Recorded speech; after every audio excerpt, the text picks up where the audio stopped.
Here's a little more video of this spark gap here. I got it on right now. It just fires pretty slow. I changed a few minor things on it. I have come to the conclusion that the ballast resistor is a little overkill. That would be the blue resistor down here. So I paralleled another resistor with it, and I had to put it on top because, as you could just see right there, there is some arc over, as well as R2 was killed, as some other people have also found. And I should probably change the position of the resistor that I put there, because there's just a continuous or an arc every now and then that connects where R2 should be. So that was just a soldering mistake on my part. But yeah, overall the blue ballast resistor there, the one that's about 4.7 mega ohms, is a bit too much. I also have seen on R1 right there, I don't know if I can capture it or not, but I've seen some arc across that resistor too, and I haven't taken it out to check it. It may already be dead. But yeah, I mean, I've gotten it to fire, I guess I would say, reliably. It kind of just fires when it wants, doesn't really fire at a continuous rate, and every now and then a spark gap will fire by itself and mess things up. But overall, it works. So I also messed around with the spark gaps, and as some other people have concluded, that the spark gaps, it's better for this Marx generator if they are pointed towards each other.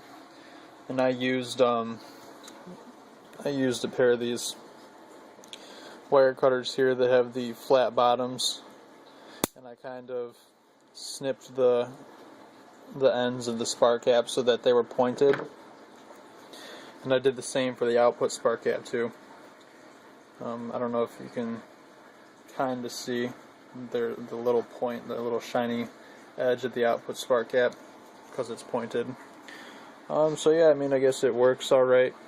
Just a few things that need to be changed, as well as between C14 and C16 focus here. You'll see I had to connect the legs with a little piece of wire because there was no trace there.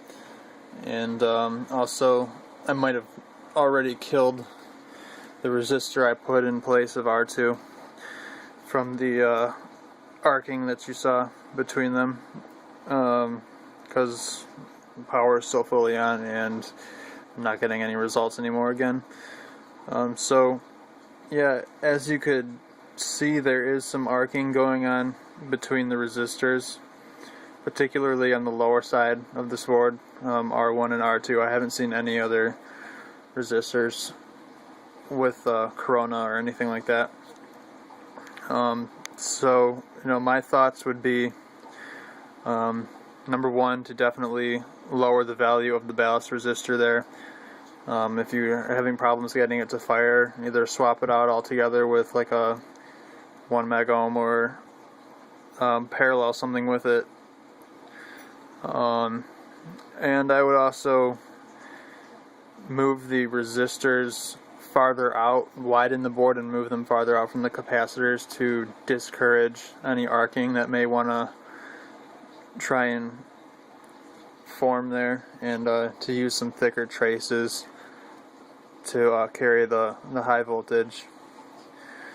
Yeah, as other people have suggested, sharpen up the spark gaps, point them together, and yeah, that's been my findings so far. So I'm gonna replace the resistors that I recently just put on there and see if I can get it to fire up again. Thanks for watching.